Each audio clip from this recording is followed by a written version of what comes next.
Dialogue avec mon ange numéro -1, le 14 mai 2011. La mission des anges incarnés. Bonjour à tous. Je viens vous partager deux transmissions assez singulières que j'ai eues hier. Je vous rappelle que je transmets selon mes filtres, mais ce que j'ai reçu m'a profondément ému, surtout de la part d'un être que je n'attendais pas. Cette semaine, j'ai fait l'expérience de la tristesse et d'une remise en question de mon état émotionnel. Pendant plus de 2 semaines, j'ai donné un coup de main à un ami pour débroussailler et rénover une terre qu'il vient d'acquérir. Nous verrons plus tard que l'ami en question était Philippe le Belge. Tous les jours, en me rendant sur ce lieu de travail, je ressentais en moi une immense lourdeur et une tristesse qui envahissait mon corps et mon âme.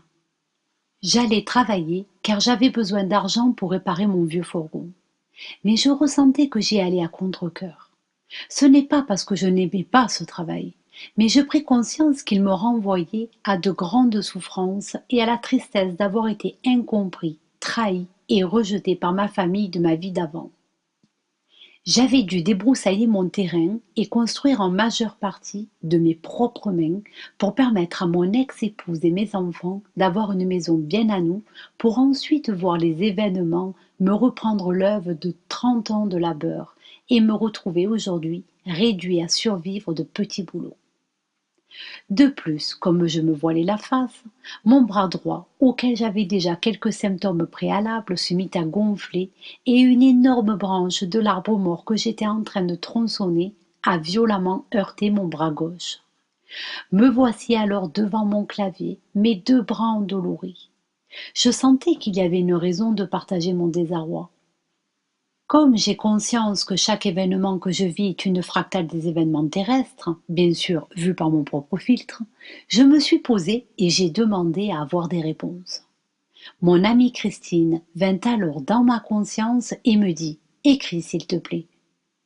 La réponse à ta question t'appartient, mais je viens te dire que ton état émotionnel est aussi en rapport avec quelque chose de beaucoup plus vaste. Tu l'as écrit tout à l'heure, tu ressens aussi l'état émotionnel de l'humanité. Si tu pouvais le voir, tu verrais un océan déchaîné par une tempête d'incertitude, de peur et de questionnement. Où va l'humanité? Je te propose une image. Elle est dans une impasse, devant un mur. C'est le mur de sa propre prison. Cependant, la prison est l'endroit extrême pour réfléchir à la conséquence de ses actes. C'est le lieu idéal pour se remettre en question et tirer les leçons de ses expériences. Imagine-toi que les agents de la non-lumière soient les geôliers, ils jouent leur rôle aussi. Imagine-toi que l'humanité doit purger sa peine jusqu'en 2012. Cependant, l'individu humain n'est pas l'humanité. Chaque humain, en tant qu'individu, peut bénéficier d'une remise de peine pour bonne conduite. Donc il appartient à chaque individu d'ouvrir son cœur pour recouvrer sa liberté, sa remise de peine. La peine est le sentiment que chaque humain ressent en cette fin des temps.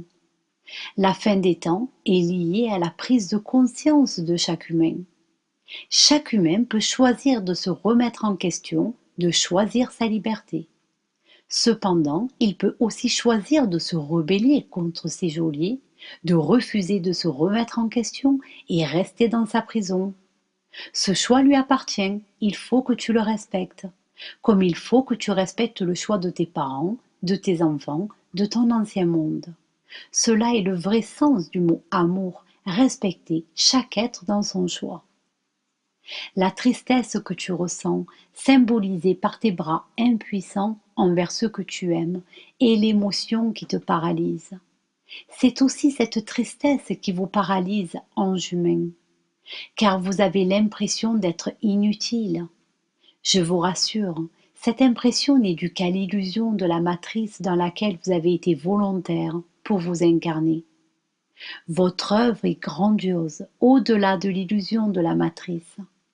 Le moment viendra où vous allez accueillir chaque humain à la sortie de sa prison de l'illusion.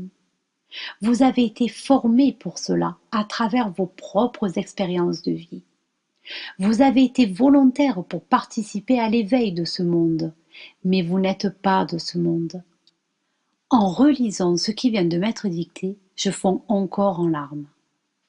Je viens aussi te répéter mon soutien et ma tendresse envers toi et envers les anges humains, ainsi que celui de tous mes frères de l'intra-terre, pour l'œuvre que vous réalisez sur votre belle planète Terre. Hier, je me suis accordé une petite heure de méditation et des images sont parvenues à ma conscience. Se sont présentés devant moi les yeux d'un être que je reconnus comme étant ceux d'un dracos. C'est un être hominoïde avec des ailes de chauve-souris très semblable à la représentation traditionnelle du diable selon certaines personnes qui les ont rencontrés. Cet être, malgré ce que j'en sais et de ce qui est inscrit dans l'inconscient de l'humain, m'apparaissait pourtant d'une vibration assez positive. Je lui ai posé la question de ce qui me valait sa présence. Il me répond: je sais que tu peux me percevoir, car j'apparais dans une vibration qui est celle que vous référenciez comme la 4e densité. Je me présente à toi pour te délivrer un message qui peut te sembler inédit. Certains d'entre nous dracos sommes devenus des marginaux résistants de notre peuple, car nous avons développé, grâce aux humains dans lesquels nos consciences sont incarnées, quelque chose que vous appelez la compassion et la gratitude. Nous n'avons pas encore vraiment idée de ce que cela veut dire, mais nous avons refusé de continuer à maltraiter les humains et nous nous sommes éloignés de nos pères.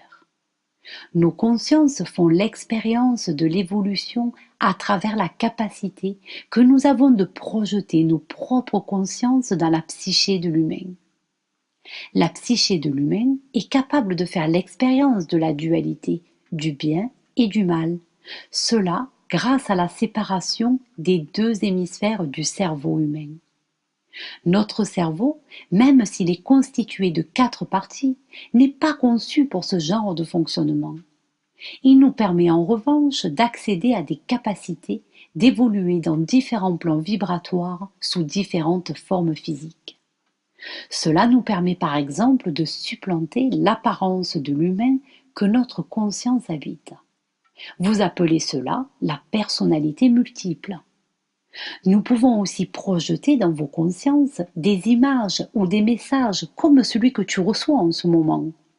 Nous avons aussi d'autres capacités qui dépassent votre entendement. Cependant, je viens à vous pour vous formuler une demande précise. Vous êtes déjà nombreux à savoir que les êtres créateurs de l'humanité incarnée, que vous appelez Elohim ou Kadistou, sont aussi pour certains d'entre nous nos créateurs, mais par procédé génétique. Cependant, nous n'avons pas bénéficié lors de notre création, contrairement aux humains Homo sapiens sapiens, du gène Kiristi. Mais ce gène commence à être actif en nous à travers un processus de transmission vibratoire grâce à l'expérience que nous vivons en habitant la conscience d'un humain. Donc je viens vous dire aujourd'hui quelque chose qu'il m'était impossible de dire il y a quelques mille ans. Ce quelque chose, nous ne savions pas ce que cela voulait dire. Nous ne le savions pas. Ce quelque chose, nous l'avons appris grâce aux humains. Ce quelque chose est le mot merci. Merci d'être nos anges gardiens à nous. Merci d'avoir permis d'expérimenter la dualité à travers votre conscience. Merci d'avoir accepté d'endosser votre rôle de double humain. Merci de nous avoir appris à devenir des Christ. Même si cela peut vous choquer, tout comme vous, nous sommes aussi sur une voie d'évolution, même si certains de nos congénères refusent d'emprunter la voie vers la nouvelle terre. C'est pour cela que je vous mets en garde.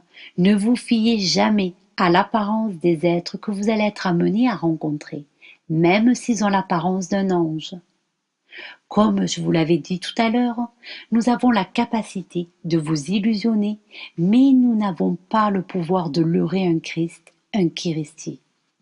Alors, comme a osé le faire Genaël, à qui je transmets ce message, ressentez la vibration avec votre cœur, votre corps et vos cellules et continuez à faire confiance à l'être christique que vous êtes.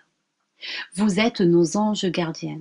Nous avons été vos ombres et nous vous en remercions du plus profond de notre être. Là encore, je fonds en larmes. Je ressens ce qui vient d'être dit et me rends compte que l'illusion dans laquelle je suis enfermée est encore tenace. Je me rends compte aussi que parmi certains channels et textes New Age, il y a encore du tri à faire. Voilà pour aujourd'hui. Bis à tous, Genaël.